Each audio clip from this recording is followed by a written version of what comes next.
we'll begin our starting prayer here. I will mute everybody. Otherwise, we'll sound like the Tower of Babel. In nomine Patris et Filii et Spiritus Sancti. Amen. Ave Maria, gratia plena, Dominus tecum, benedicta tu in mulieribus, et benedictus fructus ventris tui, Iesus. Sancta Maria, Mater Dei, ora pro nobis peccatoribus, nunc et in hora mortis nostrae. Amen. Okay, what I want to do is essentially... Hey, Michael, Yeah. real quick, why did you say just a little ejaculation or something for your friend? Oh, well, that was, I was hoping we were all praying for her for the, in this. Yeah, I was, but I'd like, I always do a little extra, whatever. I'm sorry. Go ahead. So, I was just going to say, dear Lord, it's in your hands and may your will be done. Amen. all right, fair enough. There we go. So anyway, what I want to do is talk about the first chapter. And I want to do, let me switch over to the browser. There we go. And what I really want to do is make sure everybody's got a good grasp of the contents of chapter 1 before we go on to chapter 2. And I think we'll start out, there is no audio for section 4. So I think what we'll do is I'll start talking about it. All right. And eventually I may backtrack a little bit. And I want folks to try their hand at pronouncing the Latin. You listen to me do it. And I appreciate the practice, but you guys need to practice as well.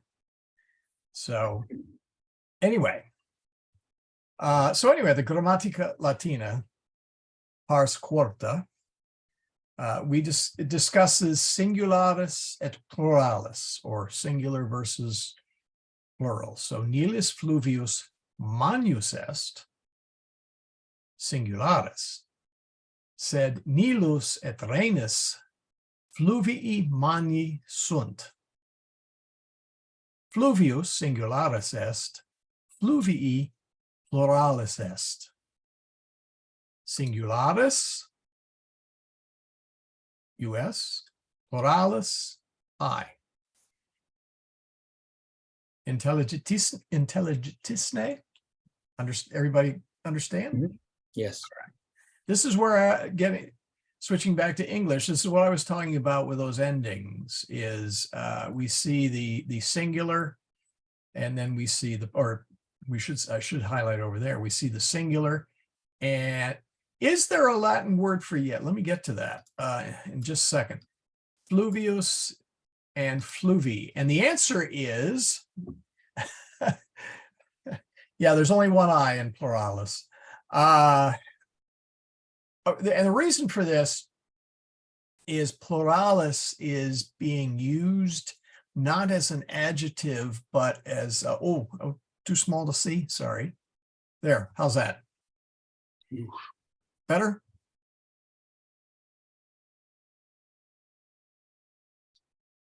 Okay, there we go. There we go. So, yeah, this is getting towards what I was talking about with the endings. And right now, mostly singular and plural is what you saw a little of the ablative where you had to say in Italia or in Britannia, or if you were in a city, in Oppido, okay?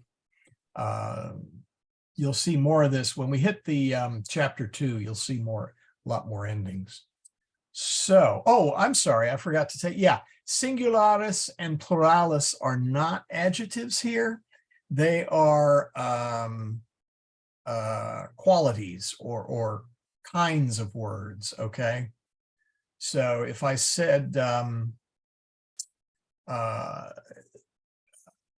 the dog is, or well, the island is big. Insula magna est. In this case, big is an adjective, so insula and magna agree. But in this case, singularis and pluralis are not adjectives, but rather a statement of the class of words they are. Okay. So, okay. Fluvius vocabulum Romanum est. Okay. Fluvius. Yes, singularis and pluralis are functioning as nouns here. Okay. Now, to answer your question, is there a word in Latin for yes? And the answer is no. There is no. Oh, I don't know. There is no Latin word for either yes or no. If I said Estne Britannia insula, you can't say yes. You have a couple of different simple choices. In fact, let's go ahead and I'll create let's duplicate this. And we'll call that, by the way, I'll send these notes out afterwards. Is there a Latin word? Whoops, you guys probably can't see that because I'm typing on the other screen. There. And let me fix that. Is there a Latin word for yes/no? No. What you can say for yes is you can use some adverbs like certe, which we would translate as certainly, or vere, which we would translate as truly. You may have, does anybody remember the document Splendor Veritatis, the splendor of the truth? Well, vere, veritatis are related, and they mean truth, although in this case, what about words like, I think in the chat, someone mentioned like, non-est. Well, yes, now non-est could work, but let's get to it for a moment. Oops, you know what? Oh, let's see. Where was I with the yes? Let's see, certe, vere. You can use ita or sic, which means thusly or thus. But you're right, you would actually repeat, if I said Estne Britannia insula est, you could say est, or it is. Let me write out the whole, otherwise these notes will not make any sense. Britannia insula.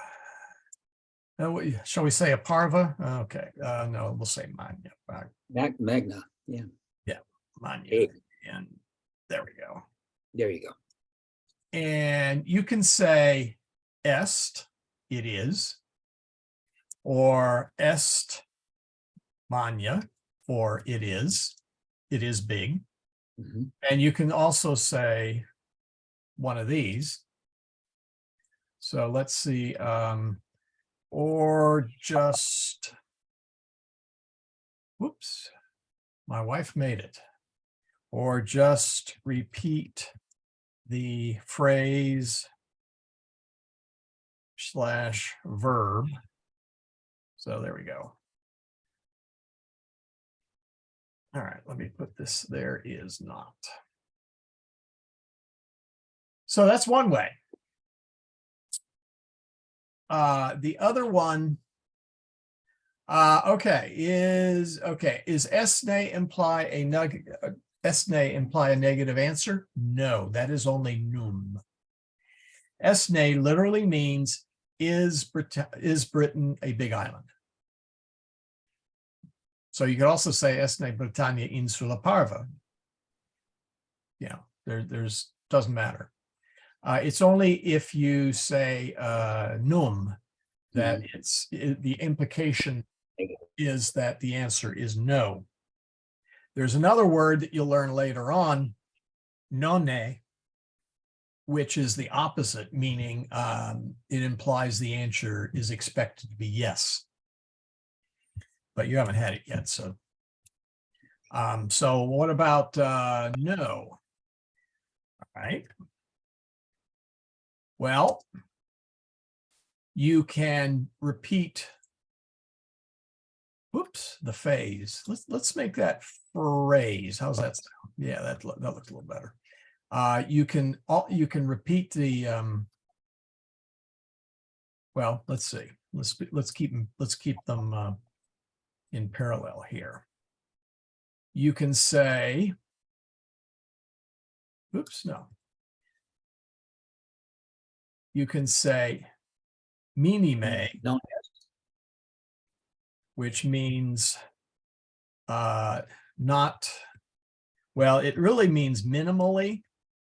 Hey, whoops, minimally. Wow, that got that got totally there we go. And there we go.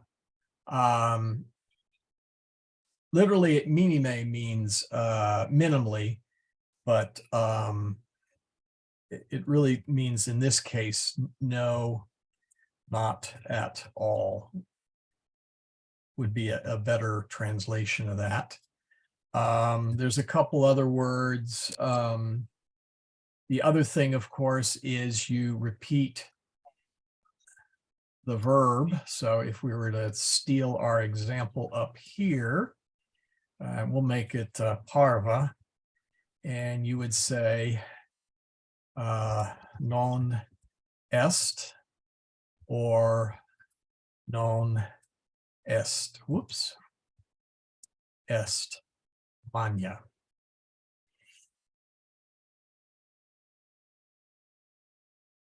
Everybody understand?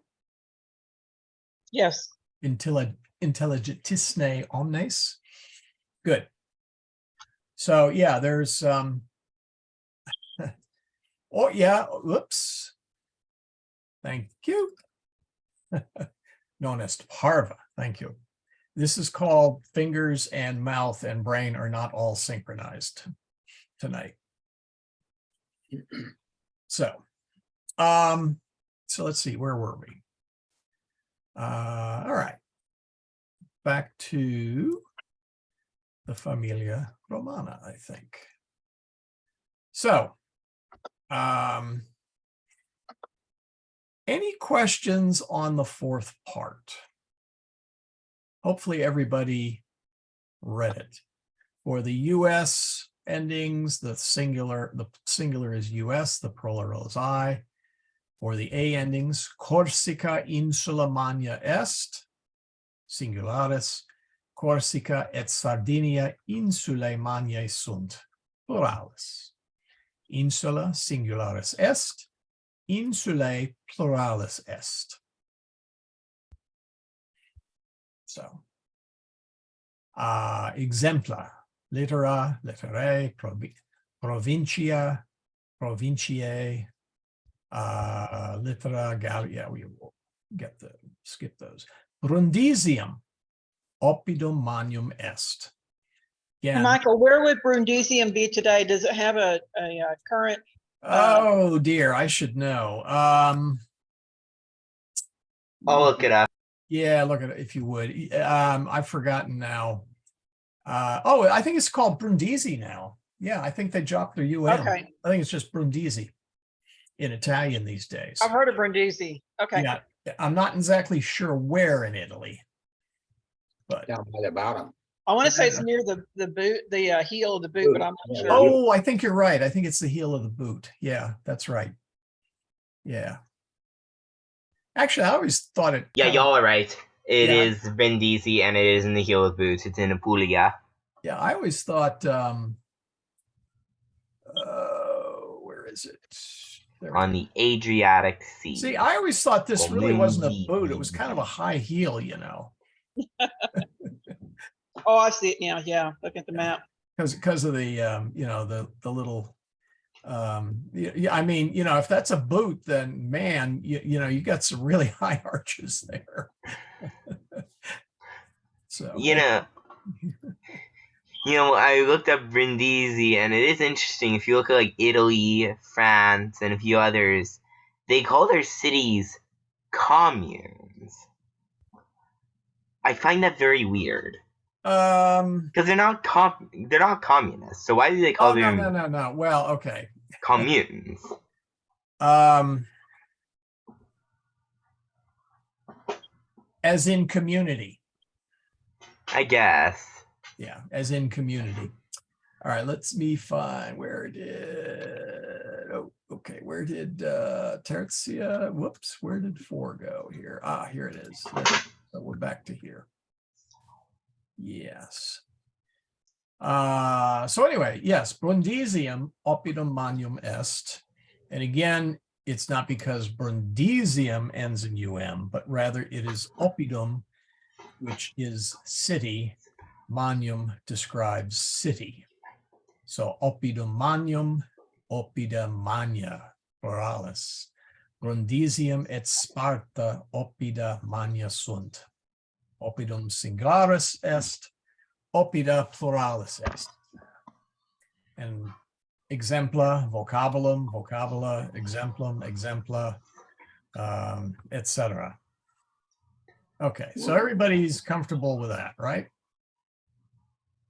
Yes. Good. Now for the part that will probably inspire terror. Where is, okay. Who wants to volunteer? Let's see, let me make that full page. There we go. Can most people see? I think I can zoom that in a little. There, how's that? Who would like to volunteer to read the first paragraph? I will. All right, go for it. Okay. Roma in Italia est. In Italia in Europa est. Graecia in Europa est. Italia et Graecia in Europa sunt. Hispania oquie in Europa est. Hispania et Italia et Graecia in Europa sunt. Very good. Try that word again. Quoque. Quoque. Quoque. Yeah, short E. Quoque. Yeah, all those letters are short. So wait, that's not pronounced quoque? Quoque. Should be a short E. Well, It's a hard one to pronounce. That's why I was doing quoque. it should be a short E. Quoque. Quoque. Yeah, but you got to pronounce the U too, right? Or is the Oh, no. This is okay. Sorry. Okay. does the O? I mean, the U disappear or something? Or Yeah. Here, we'll let's see. We'll duplicate. Hold on. Let me bounce over to my Colloquium slides, and let's see here. Let's do a new slide. Whoops. I should have duplicated it. Now I don't have to paste that all in. Okay, QU. How to pronounce. Okay. It is pronounced like a KW, much like English. Like English. There we go. So we say quiet, right? Or quit. So in both cases, the QU becomes like a KW sound, okay? So, whoa, so you're gonna do the QW there, and then the que, you're gonna do the QW there. So it ends up, let's see, what do you call Latin and English? Latinglish or Eng-Latin? I don't know. Anyway, so it would be sort of like quo, and we'll have a long O there. Whoops. And then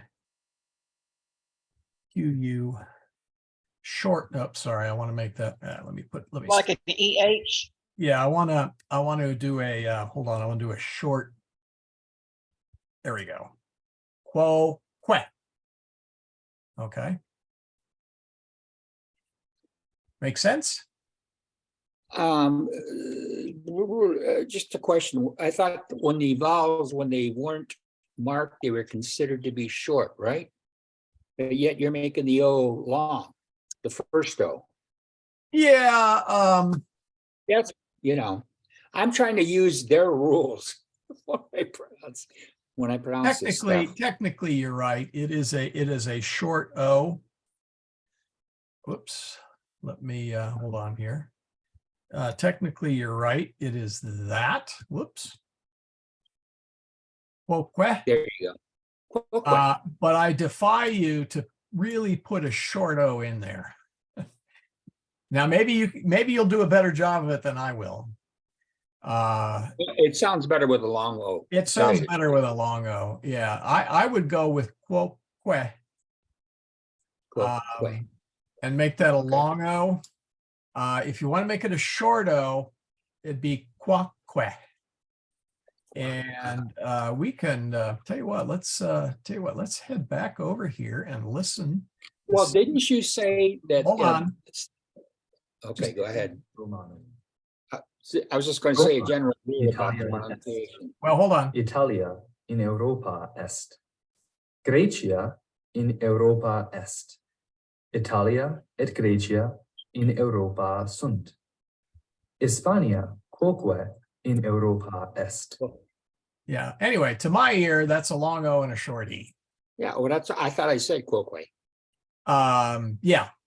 I think you came around to it. So I was going to say that I think I remember you saying a while back in one of the other classes or sessions that the speaking of Latin has a flow to it, like a sound, a melody, I guess would be a better word. It's a pleasing sound to the ear. I think I wouldn't use the word melody, but I know what you mean. I'm trying to use the proper. Yeah, I don't know what. Yeah, it has a certain flow and meter, I guess, is the right. I'm not sure what the right term is, to tell you the truth. It sounds pleasing to the ear. Yes. All right, let's go back to here. And there was one other one. Whoa, okay, where'd it go? Oh, that's right, I collapsed it. Watch for the, let's see, was it Hispania? Mm-hmm. Let's see, there was another one. Try that, yeah, try that line one more time. There's something that was, I think you made this a AE sound. Maybe I'm misunderstanding, but give this a try. Hispania et Italia et Grecia in Europa sunt. Oh, okay. I must have. Well, either I heard you wrong or you said it wrong, but in any case, you got it right this last time. So, Hey, Michael, yes, the CI, is that more of a CH sound or an SH sound? Grecia. Should be Grecia. Okay. Yeah, no, it's well, no, it should be a ch. Okay, if it's a sh sound, then it would be sc. For example, shio, I know. She's, you know, and you know what the third one is, unfortunately. Yes, folks. I know, but they don't know yet. In English, it is shit. That means he, she, it knows. So I'm, there's no way around it. So wait, what was this? I missed it. shio, shiade, shio, I know. She's, you know. And shit, he, she, it knows. So, Does he know what Okay. it is? yeah, you'll get to it eventually. Yeah, there's some words that are unfortunate in Latin when heard by an English speaker. So anyway, okay. So no, that was pretty good. All right. So how about who wants to take the second one? I'll take the second one. Okay. Who was that? I didn't recognize. Sharon. Oh, Sharon. Okay. All right. Go ahead. Egyptus in Europa non est. Egyptus in Africa est. Gallia non in Africa est. Gallia est in Europa. Syria non est in Europa, sed in Asia. Arabia, this is the one. That's- Quoque, Quoque. Arabia, quoque in Asia est. Syria et Arabia in Asia. Oh, it's Asia. It's Asia. Asia. Yes. Asia. Germania non in Asia, sed in Europa est. Britannia, quoque in Europa est. Germania et Britannia sunt in Europa. Very good. Thank Yeah, you. and if you change that E into a long, okay, certain vowel sounds are kind of hard and they tend to shift from short to long. So don't get too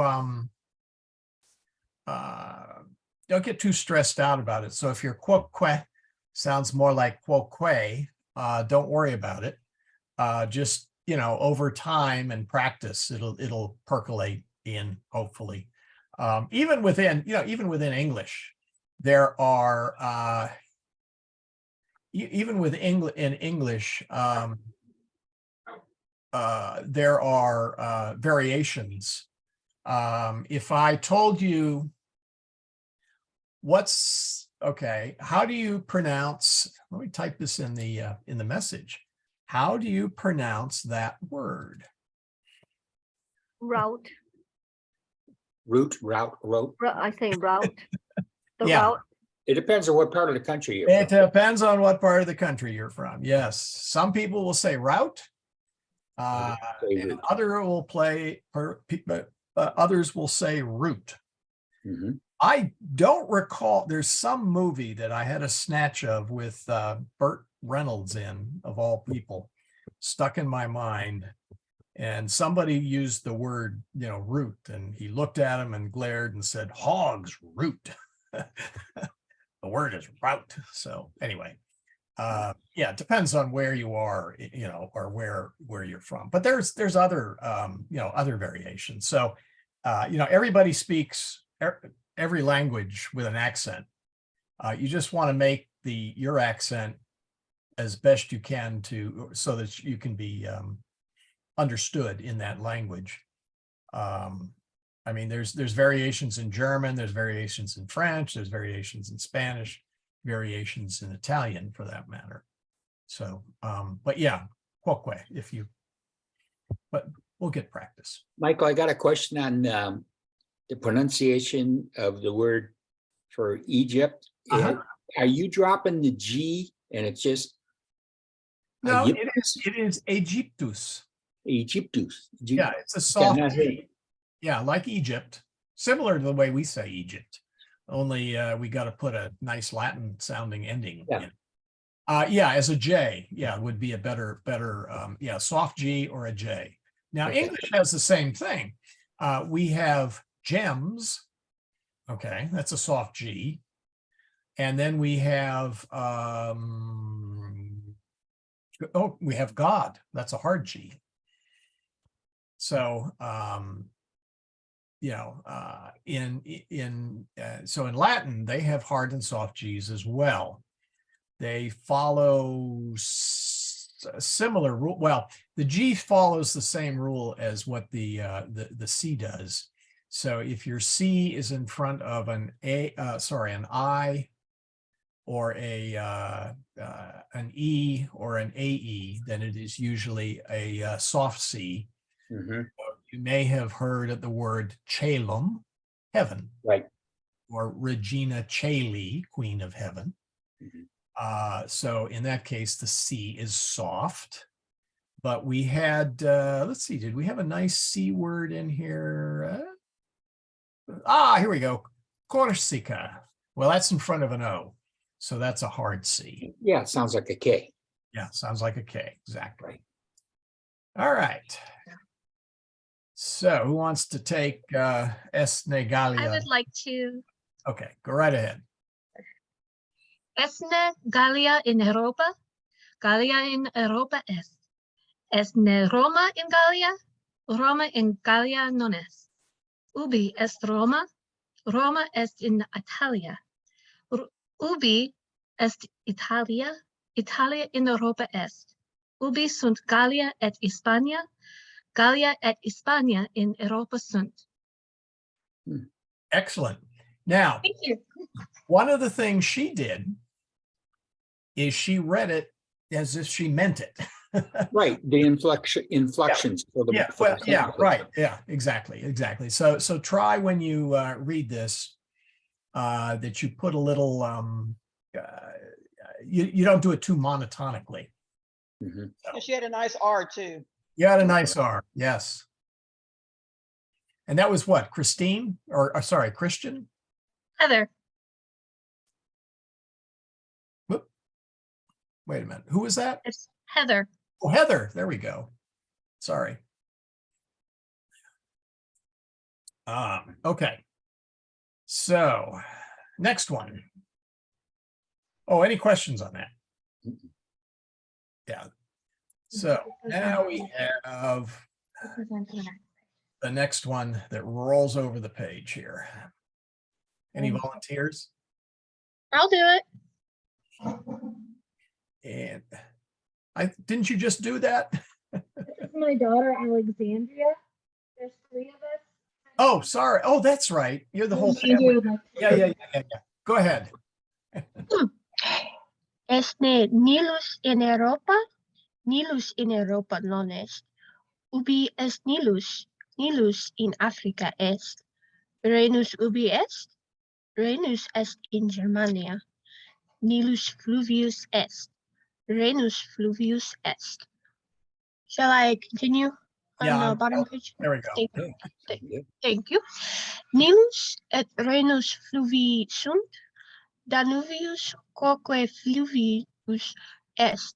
Rhenus et Danuvius sunt fluvi in Germania. Tiberis fluvius in Italia est. Say that word just one more time. Fluvi. Yeah, make sure you get the double I, fluvii, okay? It's easy when you're saying it fast for it to kind of disappear. But you want to make sure you pronounce both I's, fluvii, okay? Otherwise, excellent. And yours was understandable. I just thought you were, I thought you were discriminating against that I right there. Not giving his full Non est. yeah. Anyway, all right. So next section. Well, we heard 2 of the 3 Jones. What about the third one? You said there were 3 there, right? Non est. Yes, there are 3 of us. He's not too excited about trying this. Give it a try. Non est.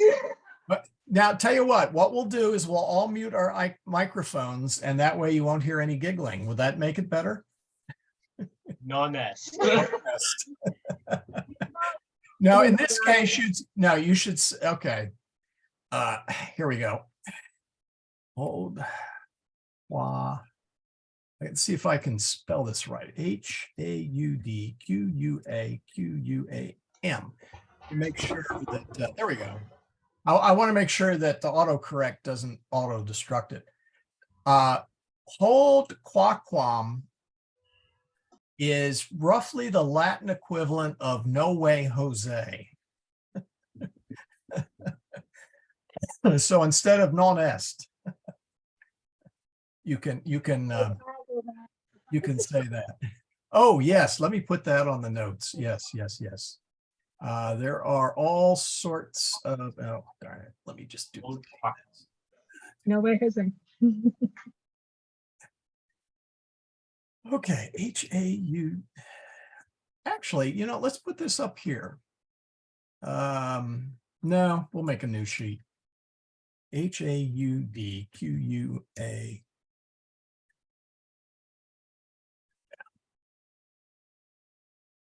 No way. In fact, let's see if I can, let me look up something here. Q-U-A-M. What? It's not in my Latin dictionary. Let's see here. Okay, interesting. Oh, interesting. Oh, well. Sorry, I was, oh, I'm still on. Okay. Sorry, I was still, I didn't switch screens, but yeah, that was, I entered that into the notes. All right. Oh, we still have this one, don't we? I'll do it. All right, go ahead. Nilus fluvius magnus est, Tiberis non est fluvius magnus, Tiberis fluvius parvus est, Rhenus non est fluvius parvus, sed fluvius magnus. Nilus et Rhenus non fluvii parvi, sed fluvii magni sunt. Danuvius quoque fluvius magnus est. Only excellent, but Manus, a GN is swallowed like canyon. Magnus. Manus, yeah, there's the G in there, but it's like a swallowed G. I don't know quite how to the right words to describe it, but it's like our canyon. Okay. So Manus Canyon, it's that almost like a NY sound would, I guess, be the best way of describing that in English. All right, who wants to visit Corsica? I'll go to Corsica. I was going to say I'd go to Corsica too. Corsica insula est. Corsica et Sardinia et Sicilia insulae sunt. Britannia quoque insula est. Italia insula non est. Sicilia insula magna est. Melita est insula parva. Britannia non insula parva, sed insula magna est. Sicilia et Sardinia non insulae parvae, sed insulae magnae sunt. Very good. Very good. Question. Melita, is that Malta? Melita? Let's. Because I don't Malta think is a so, 'cause small Malta island. is a bigger island, and they're talking about Melita being a tiny island. Yeah, this is. Oh no, this is Malta. Melita is Malta. It's off the coast of Dalmatia. Let me. Oh no, it's not Malta. See, where do I have you? I think I have the. Where did I put the map? All right, let's go over here, and there we go. And Yeah, it's down below Sicily. Sardinia, Sicilia, and let's see if I can zoom that up a little. It's pretty small. Oh, it's not going to let me. Darn it. It's not going to let me. All right, let's do it this way. I think. Darn it. I can't. Oh, I was confusing with Corsica. For some reason, I was thinking it's up above, closer to the top of the Yeah. boot. Yeah. Well, no. it's above Sardinia. This is where Napoleon was. Okay, let's see. I don't. Right. Yeah, I can't quite. For some reason, I can't scroll this very well, but it's down below Sicily. Sicily down there. Yeah.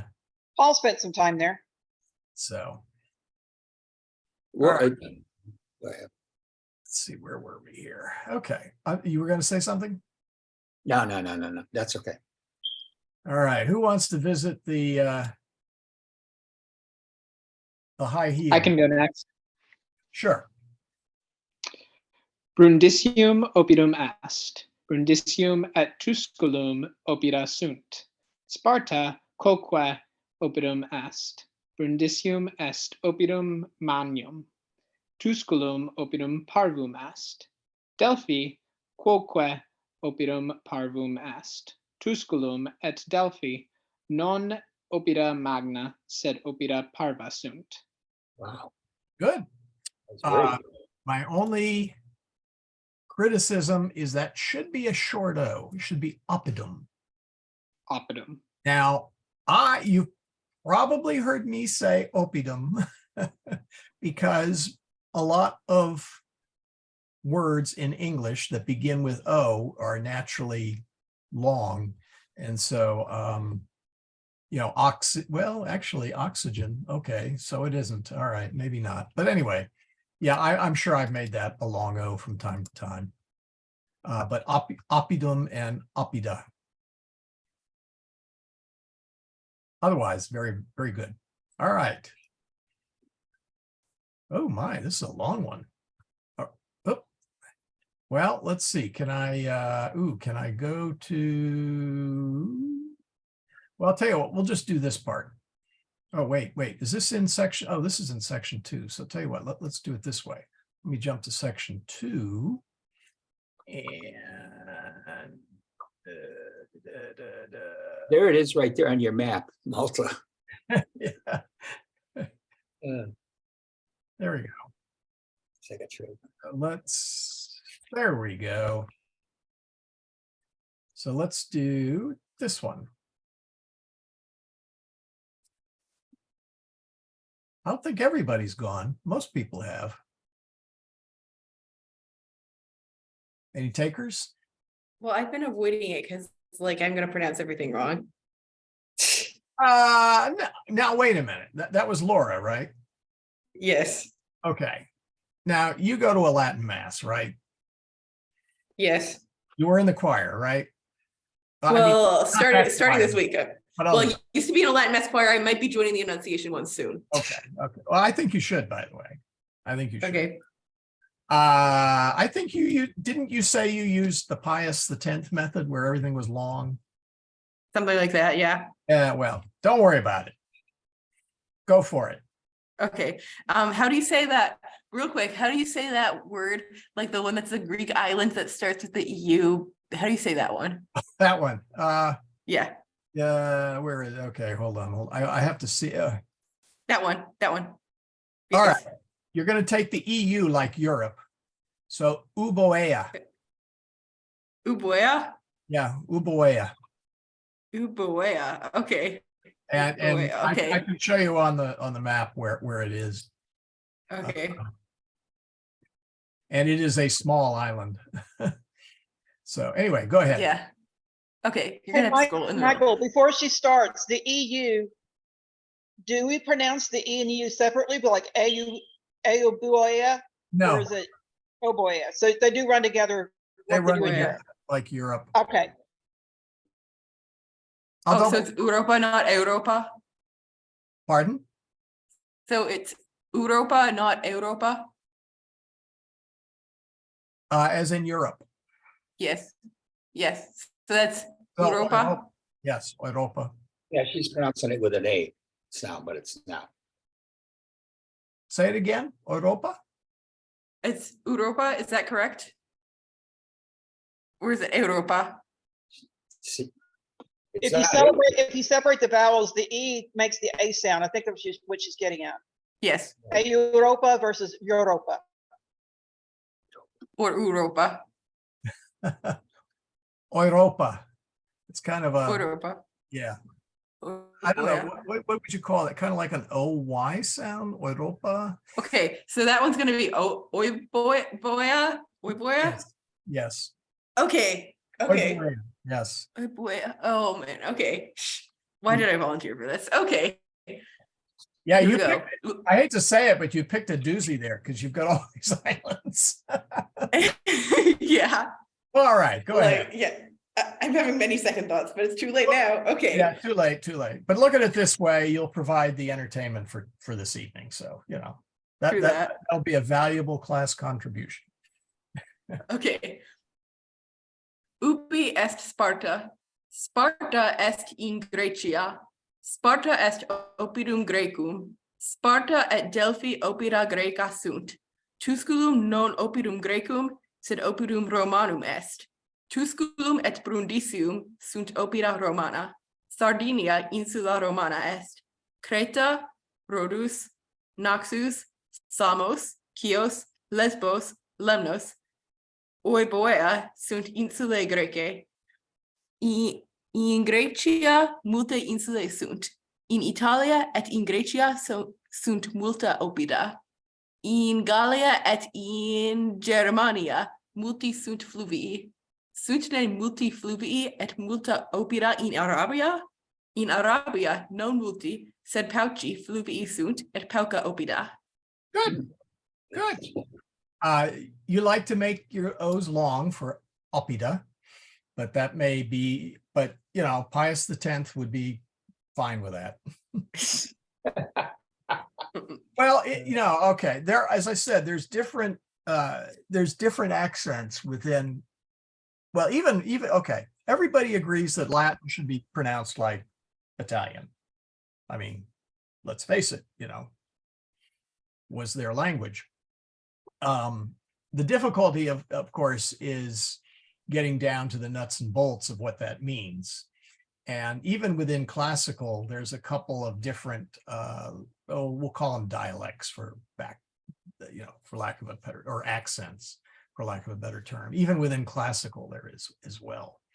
And there are certain vowels that it is very easy to make long, and oppida is one of them. I probably say oppida or oppidum from time to time. I wouldn't surprise me if we went back, listen to all those recordings, it slipped out. I have to be careful when I switch between Latin and English, but otherwise very well. Well, don't they say the long O in Italian? Yes, in Italian they would say have a long O. Most vowels in Italian are long. Okay. Mhm. That's why when we say the word this, an Italian will say this. They'll make that I basically a long E, since English is kind of an odd language in that our I's, well, in most of the Romance languages, I's are E's. As opposed to the I sound, and the other way around. So it's but yes, Italian would probably make that a long O. Mhm. All right, who wants a much easier one? I'll take it. Back to Crete. I'll take it. Who is that? This is Gary. Oh, sure, go right ahead. Num Creta oppidum est, Creta oppidum non est. Quidis Creta? Creta insula est. Non Sparta insula est, Sparta non est insula. Quidis Sparta? Sparta oppidum est. Rhenus quid est? Rhenus is Magnus Fluvius. Non Oceanus Atlanticus parvus est, non parvus, sed Magnus est Oceanus. Okay, close. Close, very good. Oceanus. Oceanus. Yeah, we don't have the C in Latin becoming an S sound, okay? It is either part A or a CH, okay? So Oceanus, or if it were a hard C, it would be Oceanus, not never O. Okay, in Latin or in English, we say Caesar, we make that C like an S, right? Mhm. Well, if you happen to get transported back to ancient Rome and you say, "Hail Caesar," they'll look at you like, who? In classical, it would be hard C, so it'd be a K. So it would actually be Kaiser, or Caesar, sorry. Or in ecclesiastical Latin, Caesar. So yeah, we don't, the C's are either hard K signs or as a CH, soft CH like church, not a hard CH like Christ. Isn't that interesting in English? You have soft CHs, church, and then you have hard CHs like Christ. See, we're just a messed up language. That's all there is to it. Okay, anybody else? I know I think we've had a lot of them. Any more volunteers? I should have kept a like a logbook, but I haven't.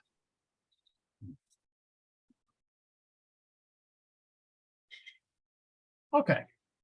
Well, tell you what, let's mosey on over to chapter 2. So let's get started in on it. Boom. There we go. All right. By the way, I was all up to date on my grading until just earlier today. I got flooded with a bunch, so I'll have to catch up here, and then, well, that's fine. I have to catch up here in the next day or so. Whoops, I want the previous. I want with the text. Okay, let me zoom that out. All right, now chapter 2. Chapter 1 was the Imperium Romanum, okay, the Roman Empire. Well, this is known as the Familia Romana. And what that is it can be translated as a Roman family. A better translation might be Roman household, because familia, when we think of familia, we immediately think of family, which is a good thing. And then when we think of family, we think of parents and children. Maybe aunts, uncles, grandparents, but we tend to, since so many of our families these days tend to be what's known as the nuclear family, you know, the basic parents and children, we tend to think of it a bit like that. But the Familia Romana, in this case, familia, it means everybody in the whole household. And since this is the ancient Rome, they have, of course, the parents, the children, but also the servants and the slaves. They would be considered part of the family. Okay. Hey, Michael? Yeah. Going back to the Bible, there's, I forgot which gospel it's in, but and this is something I learned back in some of my teaching, that when these people converted to Christianity, their household, their family, and that included all their slaves, would also be converted at the same time. So that kind of ties into what you were just saying. Yeah, very like, yeah, when oh, now I can't think the Roman centurion's name. Wow. Gaius? No, the one in the Bible whose family Peter, wow. Cornelius, thank you. Yes, thank you. When Cornelius, it said he and his entire household converted. You're quite right. That would have meant everybody, which would have meant him, his wife, his children, and any of his slaves and any of the children of the slaves.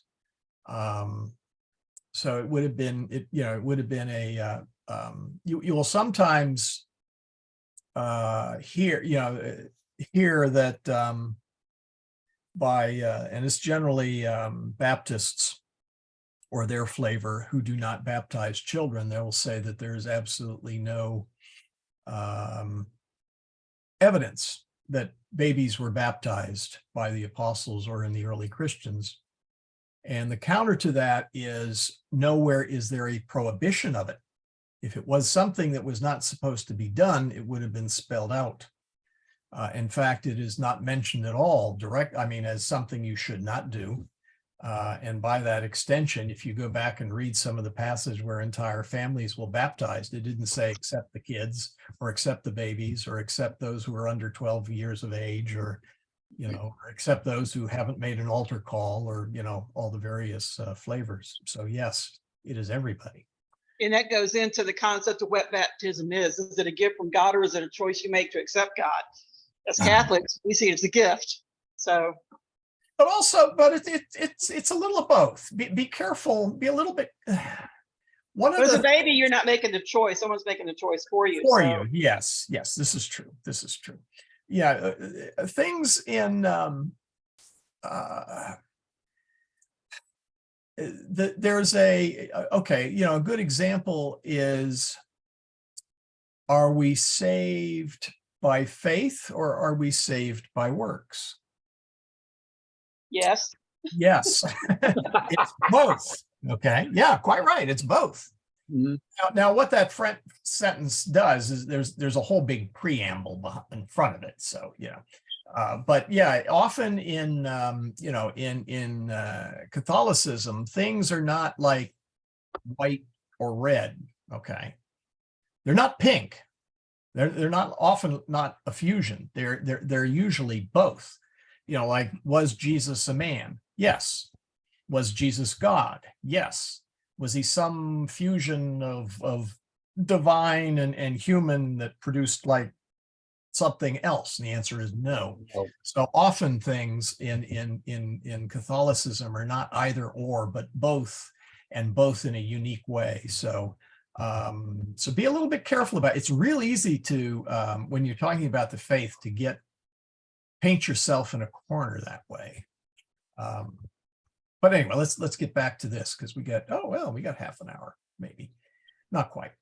So anyway, the first thing we see here now, the reason that I really been wanting to get to chapter 2 is we add the possessive. Okay, so let's see, where is it? Let me find one of the possessive. Here we go.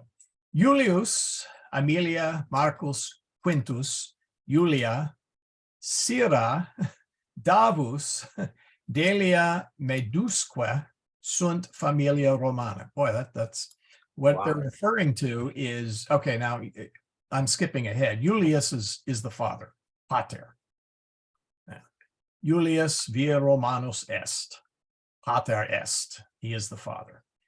Emilia, femine Romana est, mater. Okay. Now I don't know, do they? Yeah, okay, they do actually. Oh, well, never mind. I'll mention it later.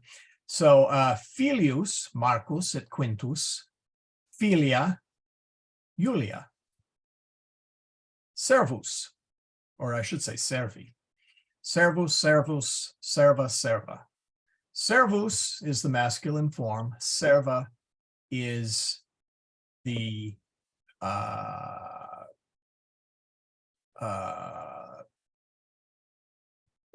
feminine form. I was reading Laura's comment. Anyway, let's see, where was I? Let's see. So anyway, so we have their entire Familia Romana. Let's see. Well, how's that possessive? You were talking about, you wanted to. I'm getting there where I'm looking. Oh, okay. Here we go.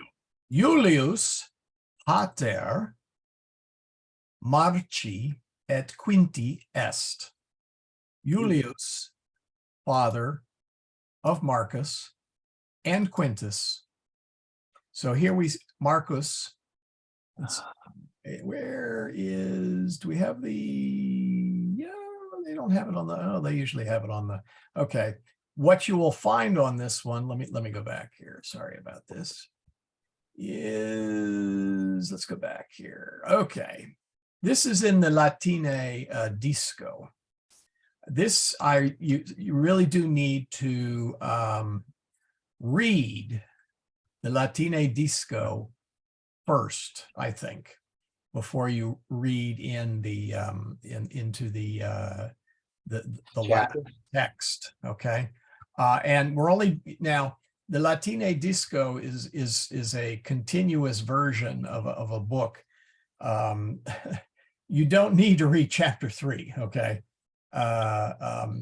The chapter 3 applies to chapter 3 of the readings, so you don't really need to read that. You can, I mean, it isn't going to hurt you, and you will need to know it eventually, but for the moment, anyway, you don't need to worry about it. So Emilia est mater Marci et Quinti et Julii. So Amelia is the mother of Mark and Quintus, and I guess we would call her Julie. Marcus filius Julii est. Marcus is the son of Julius. And oops, did I say? Oh, that's right.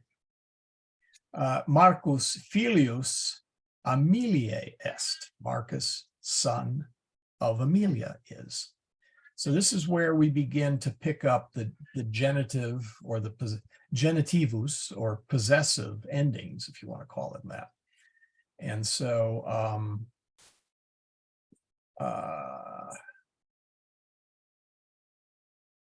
we add to our table that we had last time, and I'll fill that out as we go along. Eventually we'll have all of the endings filled out for that entire table, but I'd rather not give you the entire table and say, here, memorize it yet.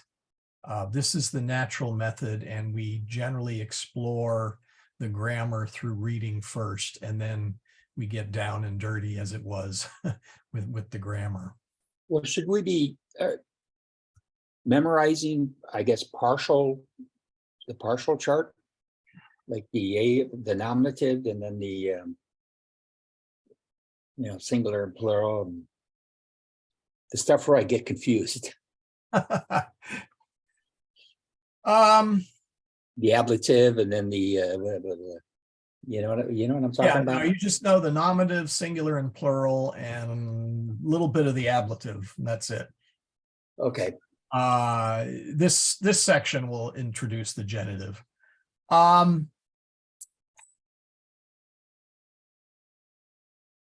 this is one of those questions like, have you stopped beating your wife?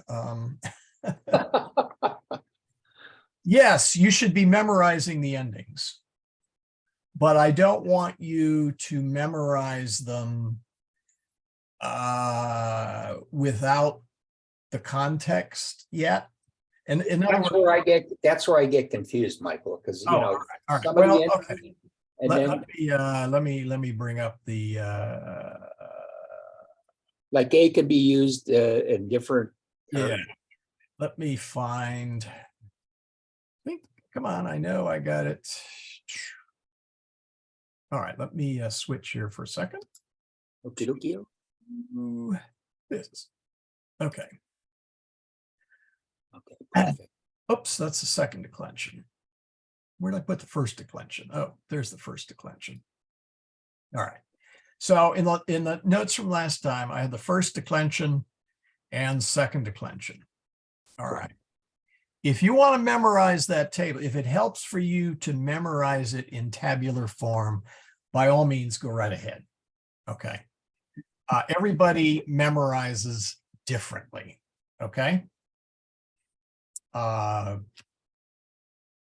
And I grew up, well, I was kind of a hybrid the way I learned Latin. Growing up, everything was in the usus antiquor. So, and my father was an altar server at some point in his life. And so he taught me some simple Latin. And of course, when you go to Mass often enough, it doesn't take a genius to figure out some of the simpler chants. I mean, some of them take more than others, but and we had hand missals back then. Right. Well, Michael, I used to be an altar boy back in the late 50s. So what? Well, no, let me finish. But Okay. Then what I did is I then began a systematic study of Latin, and I actually really got a grasp of it using the grammatical approach.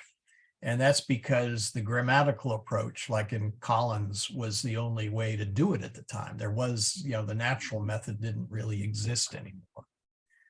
Hadn't existed for a couple hundred years. So if your mind thinks more in tables, then go right ahead. Okay. But the Well, I one, need a combination of both. I think with okay. tables and then plus an example of, Okay.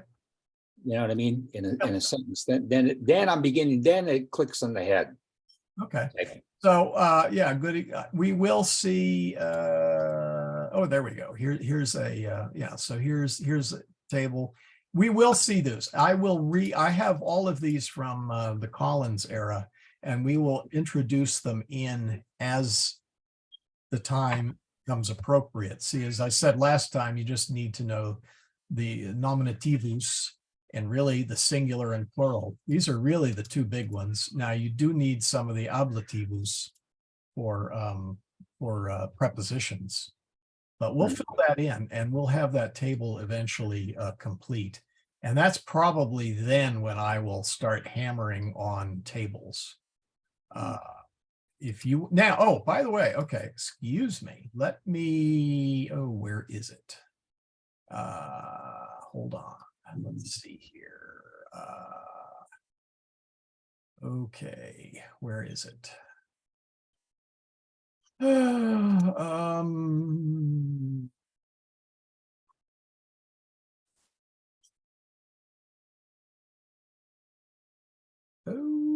Oh, no, that's the ebook. What I recommend, I talked about the last time,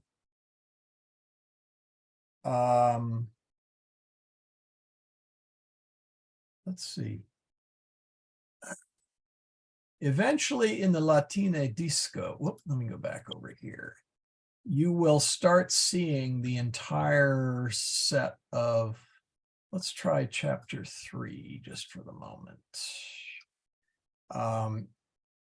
Eventually, well, all right. In the book form of Latine Disco, at the end of the book, they have all the tables.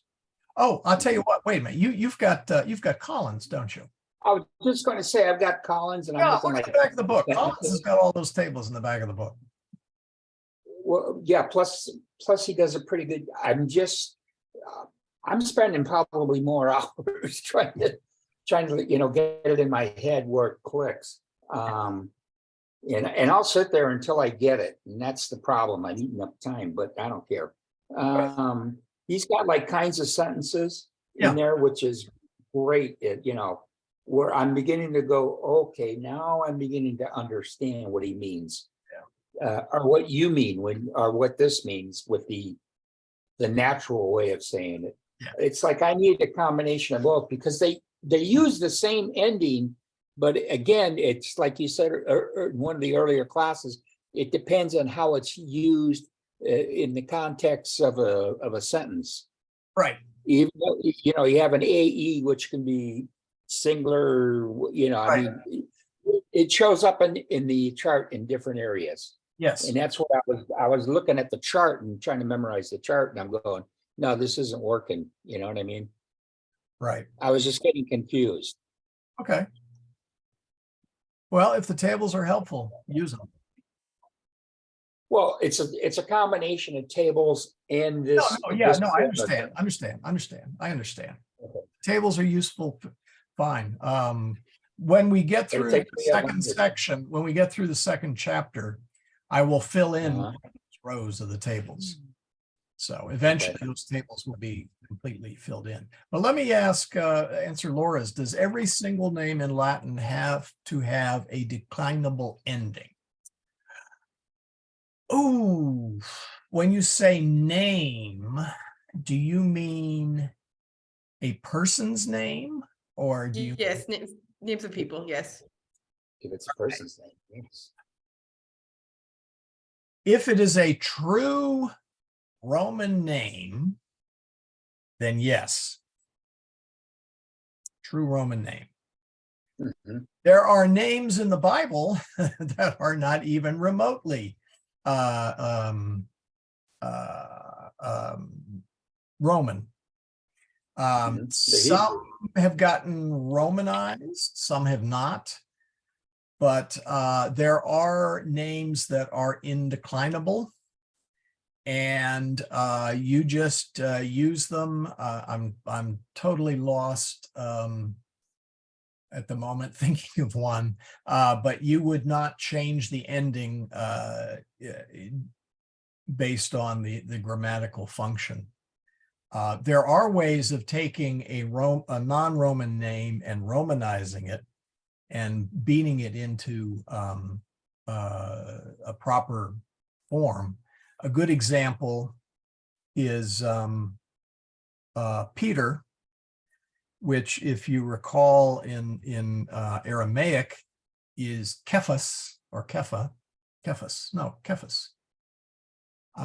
Cephas, hard K. And the problem was when the Greek version of the New Testament was written, and most of it was originally in Greek. Matthew was probably originally in Aramaic, but certainly it got converted to Greek quickly, and the standard form is Greek. But Peter is a good name because Kephas is not that doesn't mean anything, and Peter means rock. So when it went to Greek, they translated it as Petra, and when it went into Latin, it became Petrus because Peter is a male. So Eventually that made it to English as Peter. and eventually ended up as English as Peter.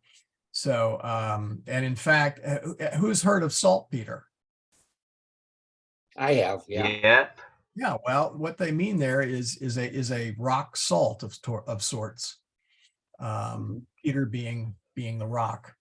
So anyway, most names do have an ending, but there are a few that do not. And I'm sorry, I'm blanking at the moment as to Elijah in the Bible, and ends in A. I'd have to go back and I'd have to go back and look in the I'd have to go back in the Vulgate and double check that. Okay. It's never been a problem.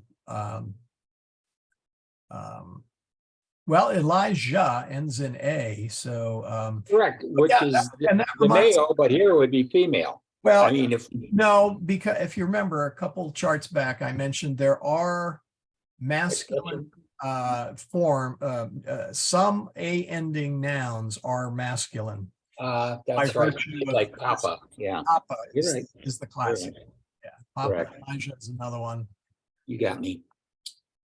I'll go look for some. I'm struggling at the moment to, to remember them. So yeah. Any other questions? So I think we'll kind of break there. This is a natural, I think, place to break. Okay. So I'm going to go back to my chart here and see here. There we go. Come on. Share. There we go. There we go. I think I have that spelled. I'll double check that I have that spelled right. So chapter 2 is the Familia Romana. I already kind of covered this. So we'll get to the homework. Again, if you have not already, get the Familia Romana. I think everybody in here has it. I don't think we have any. There are a few people that said they were going to join us and we haven't seen them. So I don't think there's, I don't, oh, well, actually, no, Adam, you need to. Okay. Maybe I should put this to pay for the Familia Romana. If you haven't, please get through chapter 1, do the exercises. As I said, and I'm going to be a nag here. I'm a parent of 6 kids, so I know how to be a nag. Yeah, don't worry. My mom said she'll pay it. Okay. Do try to keep up. We do build on each lesson. So if you get too far behind, you're going to find yourself in hot water over time. So do keep up with the lessons. Yeah. Well, it won't be the first language I'm behind. It won't be the first language course I'm behind in. So I'm also behind in English and Spanish. oh, well. So high school's been difficult. Yes, it is. It's a bit of a shock. And then if you go to college, it's an even bigger shock. Yeah, it's especially a shock since I was homeschooled. Oh, all right. Well, Makes it even worse. no, that's not such a bad thing. No, it's not a bad thing. It's just that it's harder to adapt. Different, yeah. So anyway, chapter 2, Familia Romana, section 1, and exercises 1 through 3. I'm going to say here, do read the Latine Disco. I recommend first. I think it'll clue you in on what to look for, but if you want to read it second, fine. So, any questions? Yeah, just chapter 2 only on the disco, first disco, Latino disco. Say that again. The Latino disco, read it first, but it's only chapter 2 that we need to focus on. Yeah, we could read 3, but now if you want to go back and read chapter 1 or review chapter 1, don't let me stop you. Oh, Michael, that's what I've been. Every time we go to a new chapter, I go through the first part. Okay. To reinforce my learning. Let me ask you a question on section 1 of chapter 2. Okay. So we're reading that first section, and I'm just kind of looking at it with the picture of the families and the whole bit. Then at the very bottom, they have the beautiful chart where they show, the father, mother, and then the children. And then just below that, Quius, Quay. Oh, yes. Okay. Okay. Marcus. Okay. We had ubi est Roma, as in where is Italy. Quis, who. So quis est Marcus is who is Marcus. Marcus filius Julii est, et Marcus filius Aemiliae est, or perhaps even better, Either one or both. Either one. Marcus filius Julii et filius Aemiliae est. There you go. So he is the son of the mother and father, and you name the mother and the father. Now for feminine nouns, quae est Julia, who is Julia.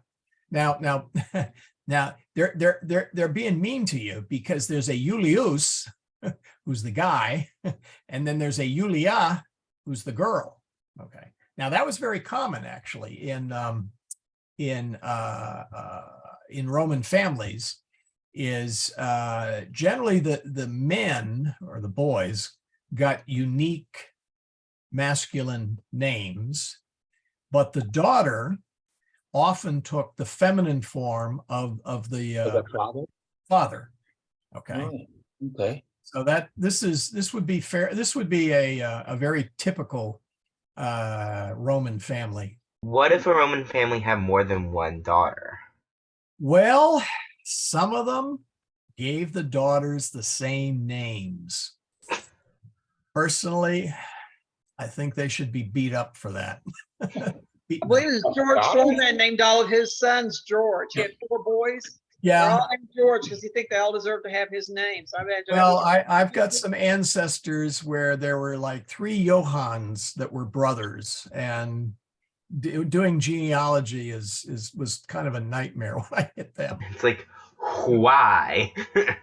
Now some of them named them prima and secunda, first and second. So, but they could pick other feminine names. There's nothing sacrosanct. It had to be that way. It was just a tradition. Question. So. Could you have named your child after one of the gods. Was that possibly like something that they did back in Roman times, or no? Ooh, Would that have been considered like sacrilegious, or? Well, I've seen movies where you have characters named Apollo. um, I don't think I've seen one where they've named him Zeus. Could it be maybe one of the Caesars? well, Or no, there was, oh boy, okay, there was the Caesar, so to speak, Julius Caesar, Mhm. and his nephew, he adopted his nephew, who became Augustus Caesar. He was originally Octavius, Right. and so I'm trying to think. I know in Greek there was Apollonarius, so I think they had secular forms for some of the gods, but I'm not really that certain about it. I'd have to. I'm not up on Roman names. Hey, Michael, can we kind of go back to page 13 of the section 2 or chapter 2 at the very bottom again? I want to kind of talk about that. Oh, You have the quis and the que. Okay, I get it. I get that too. Then you have quis es parte pater. Marci.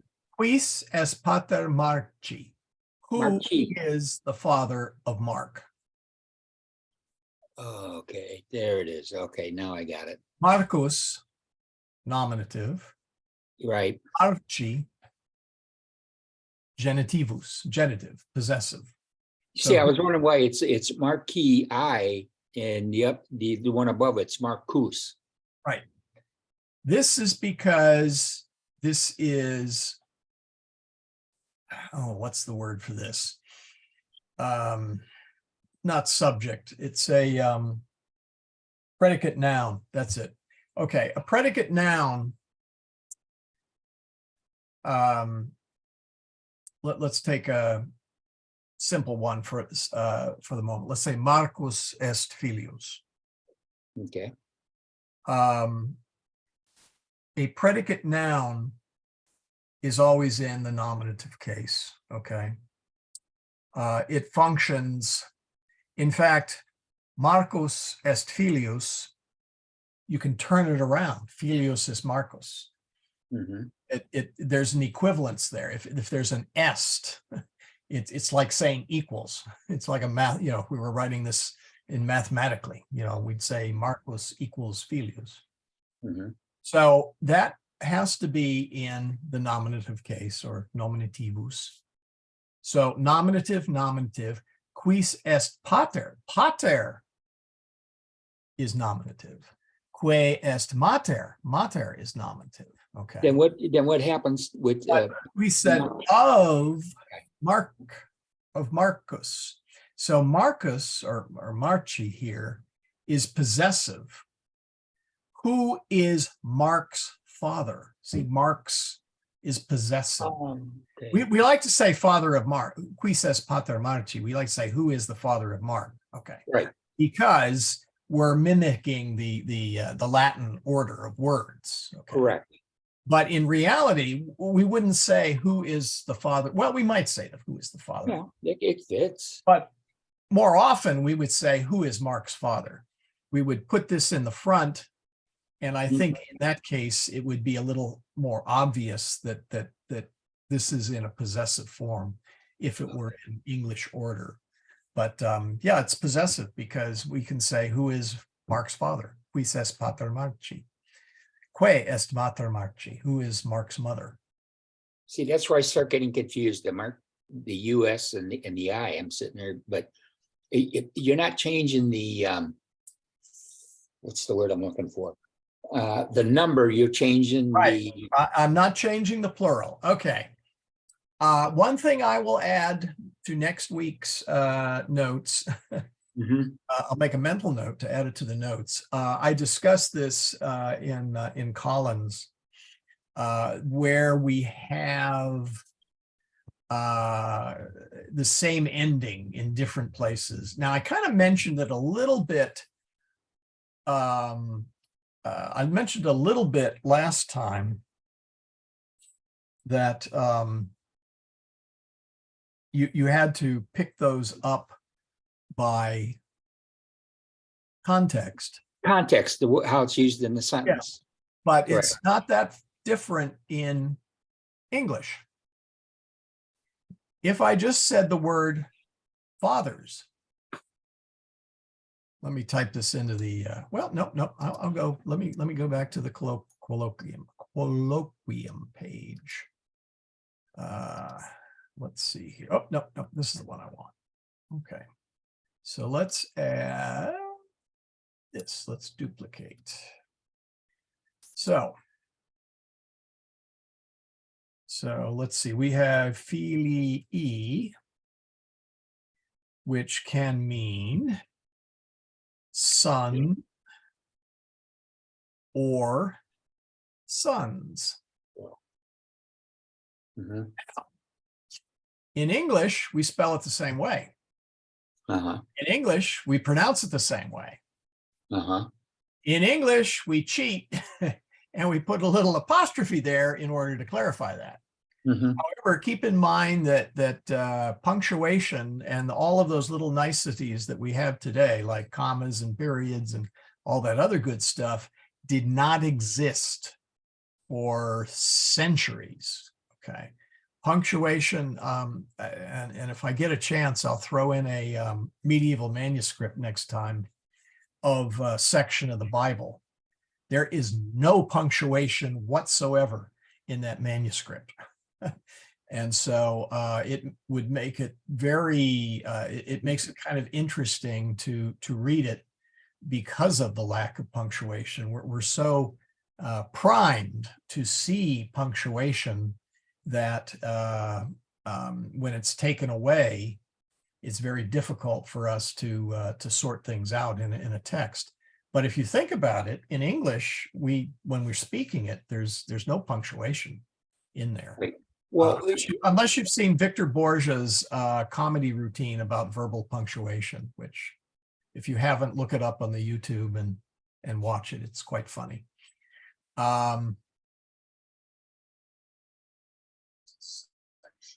Yeah, and some of them, well, okay, it's even harder for if the oldest Latin was not even written with spaces in between the letters, which made it real fun to read in places. But we're getting ahead of ourselves. But anyway, filii can be sons or sons. And so just like English, you don't know it. Well, we punctuate it, but you have to pick it up on context. And so and that's where I screw up. I'll start reading the chapters and they get very repetitive and they're using the same ending.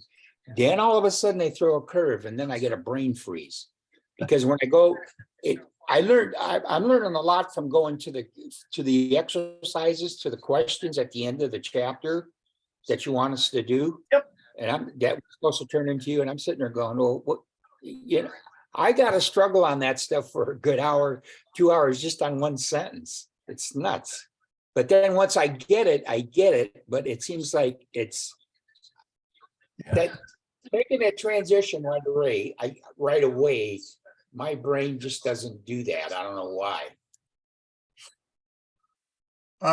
It'll take practice. I get confused with I start locking in, well, they keep using the same ending. So therefore, this is the proper use of this ending. Then all of a sudden it's the same ending, but it's used in a different context. And I'm sitting there going, brain freeze. Yeah, the endings are the hard part in Latin, no question. But repetitio est mater studiorum. Anybody want? Did I spell that right? It's not repetition is the mother of study. Oh, okay. It is with an E. Okay, yeah, roughly or colloquially, practice. Oh, makes perfect, right? Makes perfect. Now that's not a that practice. Oh, let's make that. I can't type in either language. Yeah. That's okay. Yeah. Well, the way I read that, it's Repetition is the mother of all of studies. of study. That's how I read it. Yeah, it is. Well, this would be plural, studiorum. There's here, we'll The orum is singular, right? no, studiorum is I'm plural. looking to UM. Yeah, but you're gonna find that this, See, this is where I get like, man. well, you haven't had, hold on, you haven't had the genitive plural yet, so don't worry about it. God, please don't do this to me. So you haven't had the genitive plural. Well, you'll get to it. I think you probably get to it in this lesson somewhere. I'm getting it right now, believe me. Well, okay, good. Anyway, I will print these out.